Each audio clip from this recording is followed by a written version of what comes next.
I don't really know how to begin with My Hero Academia. Um, It's episode 14. um, I was right. Night I died. So, yay. Technically, we were both right. I said he wouldn't die until he finishes his character arc, which he did on his deathbed, but he finished it. So yeah, we both are right. Points to both of us.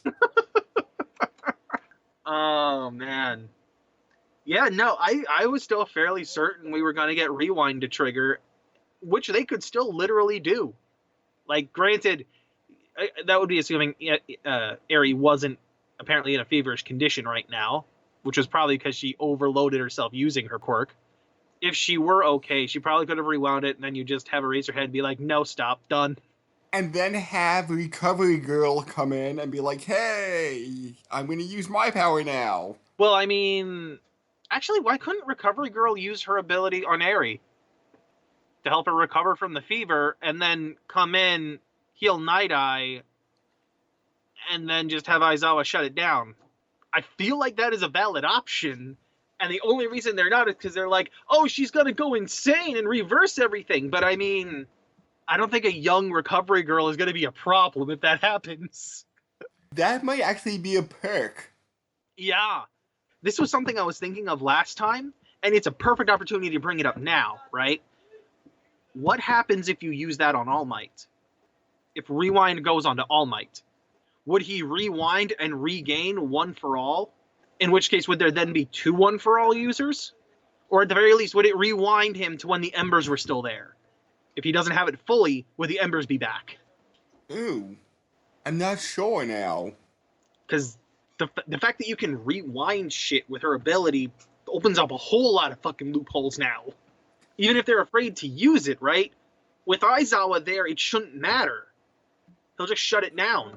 I think it depends on how far she rewinds. Well, that's why Aizawa's there, to shut it down when he visually sees the problem getting too far.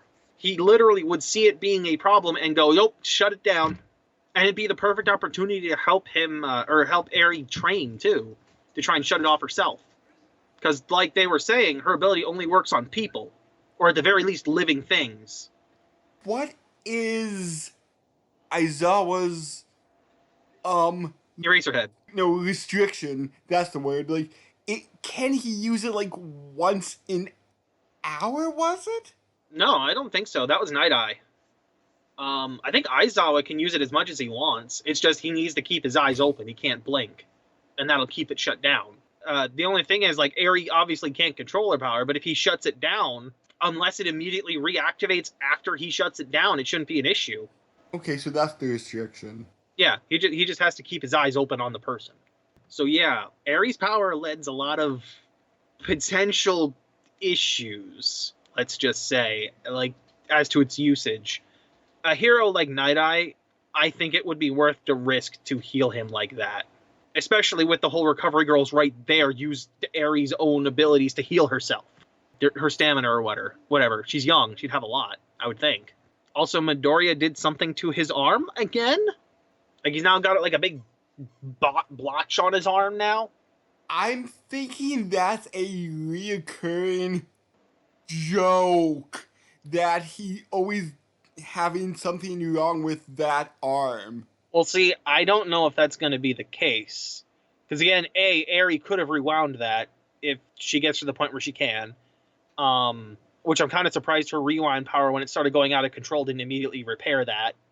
The other thing is, if he keeps damaging that specific arm, there's a good chance he might straight lose it, would be my other thought.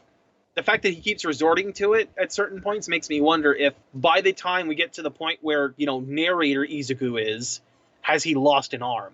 I was going to say him damaging that arm will be significant in some way.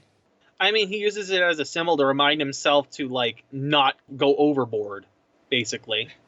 At least that's what he said after he got that scar in the tournament, in the sports festival. That's what it was. So, speaking about losing arms, overhaul. Oh, I thought you were going to mention Sir. I forget. I'm blanking on his name, but the guy that turns things into capsules. Oh, How he's got a like a freaking mechanical arm now. like, no, you mean the guy that has the marbles? Yeah, he turns things into marbles or capsules or whatever. Compress. That's him. How he's got a robo arm now. That's awesome. Also, technically, wow, they could actually really hold that over Overhaul now that I'm thinking about it. He might actually be forced to join them. But how will he be useful to them since his quirk relied on him touching things with his human hands? Well, remember, Compress sucked one of his arms into a marble. The other one, Shigaraki, decayed I didn't catch that. and cut off. Yeah, so they technically have his arm, and I'm assuming they can just give it back so he can use his arm again? And then he can give himself another arm somehow? He could reform his old arm, I would think. Like, at this point, either he's completely gone and never coming back, or the League is going to bring him back at some point. Because, again, Compress has that arm. They have that leverage at this point. And I'm sure they could pull more leverage if they wanted to now that they have the, let's just say again, I was right, the finished drug. You were right there. You were right. And just They also mentioned there was another one, too. Like, the ones they knew about, and there was another set, I thought, that the guy was saying. the set to bring the quirks back. Oh, that's right. That would have been the one. Yes, the repairing, which means that the officers may still have that one. They may still have the repairing quirk because we never saw Shigaraki take the other one. He only held up the one that was the one that deleted quirks. So does this mean that Mirio can have his quirk back, or is the repairing one unfinished? I would assume that they're both finished. That would be my assumption, considering the fact that like they were leaving and they said the one was finished. I would think both were. And even if they're not, Miro could get his quirk back from Rewind, and Aizawa just shutting it down, like I mentioned earlier. I'm thinking Eri may need a little bit more training to undo what she did. I don't think so. I don't see why not, because it's not anything that like it's reverting a specific person's body back to another point in time, right? Right. It doesn't seem like it's affecting anything but that specific body. It's not something that's on her. Well, if Mirio is Lemillion by the end of this season, I'll give another point to you. I mean, I don't know how long it'll take, obviously, but I feel like that's going to be the case, especially because, shock of all shocks, Nadai used his quirk to see all the way, I'm going to guess, real far into Mirio's future, and said that he's one of the finest heroes. He will be under Deku's legion of heroes who are super. We could call them the Super Friends. I think that's trademarked. That's why I said it. But back to Overhaul for just a second. Mm-hmm. If he's coming back, I don't think it will be for at least a season. Oh, that wouldn't surprise me. I said it might take a while. Because technically he's still in hero custody. They left him strapped up. But if he does somehow get out or get away, I could totally see them using him. So Like, their plan is not immediately for him? I would say not. I'd say they get him if they think they could use him. I don't see him being like an immediate thing they want. Because I think Shigaraki may have future plans for him. I could see that. Yeah. Here's an interesting bit. Because let me jump ahead a minute. So that preview seems they're going to figure out something that's going on with Portal Boy. I forget his name, Kuro something. But we're gonna get to see something that he's been up to, because we got a file report that was in the old man, short old man, blanking on his name. Gran Torino. We saw a report that was in Gran Torino's hands that had a picture of him. So we're hopefully gonna figure out what the hell he was up to. since we haven't seen him, and Shigaraki mentioned he was doing something. So I'm super curious to find out what his little thing was. Do you remember about, I think it was 2 or 3 weeks ago, when I almost called him Gran Turismo?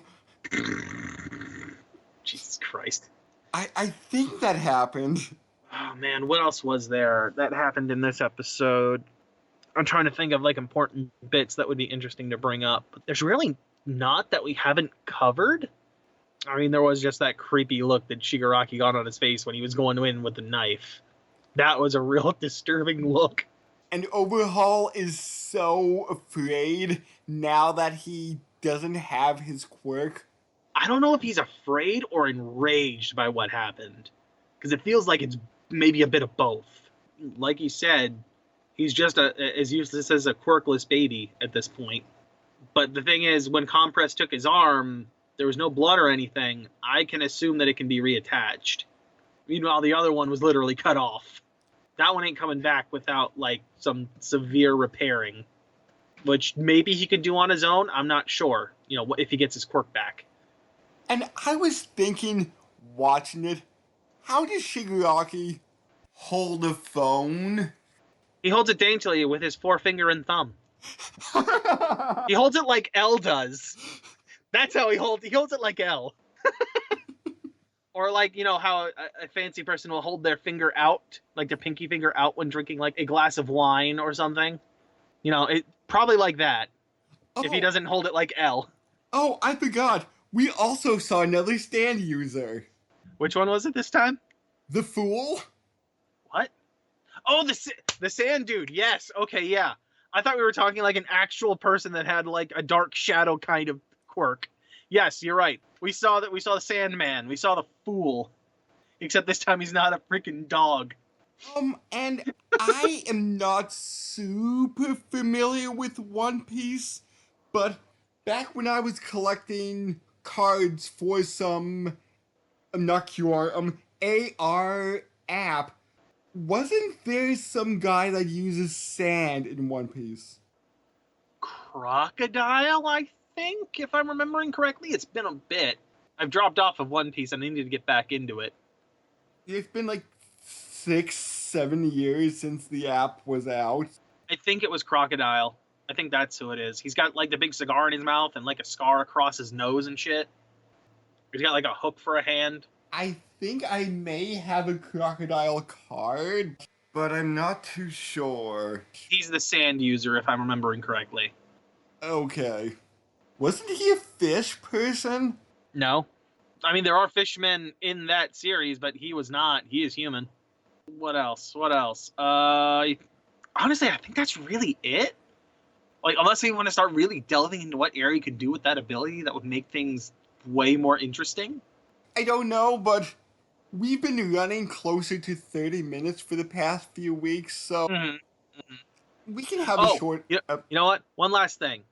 And this is kind of like a pullback from last week. Granted, we also got it in this one right at the start. I freaking loved how an Overhaul starts, like, we get the perspective from Overhaul when he looks up at Izuku coming down with Eri on his back, and he just looks like a fucking demon. Oh, yeah. That was great. Like, he looks like the most evil villain with that pose. And when you realize that it's because you're looking at it through Overhaul's perspective, it's like, yeah, he kind of is, because he's coming in and destroying everything you've built up. Also, I guess Eri could repair her grandfather, too. Maybe? I mean, she undid Overhaul's fusions twice. But would she want to? Granted, it is her grandfather, but her grandfather is the leader of Yakuza. Yeah, but everything we saw in the flashbacks, her grandfather seems like a pretty respectable guy, all things considered, right? He operated within the law as closely as he could. Even though he was part of the Yakuza, especially because heroes were a thing and you couldn't really do anything illegal at this point. He has his own honor, unlike Chisaki, or Overhaul, who just doesn't seem like he wants to follow things. He is just, I see the objective, fucking get to it, all things in the way be damned. Like, her grandfather, from what I can tell, always seemed to be kind to her. It's only the fact that, like, he turned her over to Shisaki to try and understand the quirk, and he went mental doing it, fucking insane about it, that things went poorly. And it was the point when he realized that and was going to stop it, that Chisaki's like, you can't. You don't understand. I'm doing this for you. I'll repair you when you realize how great I am once it's all finished. But then again, Kiryu was a Yakuza. Kiryu never killed anybody. Thanks to Dragon Force. Yes, Dragon Force did that.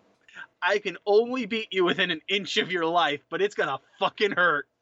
Go watch our Yakuza 0 playthrough. That meme will never die. I need to draw Dragon Force and just what it looks like. I really do. It's good to have a reoccurring joke. Like Rikuiji. Wah. Killing everything he touches. Oh my god.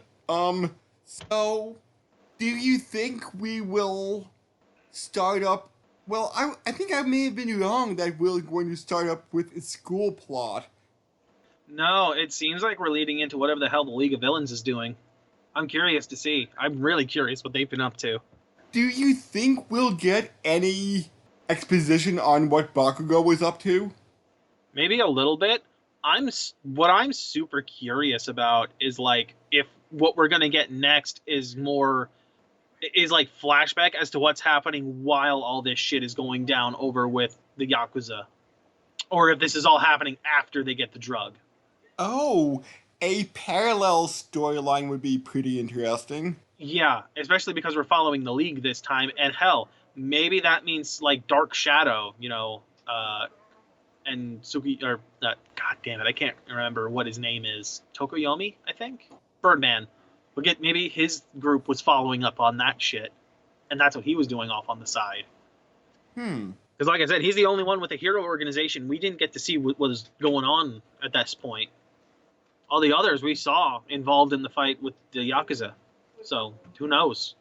So, tune in next week when we review more My Hero Academia, wherever the story will go. I'm curious because we're starting a new arc. I want to know. Potentially a new arc. It could be a side path of this arc.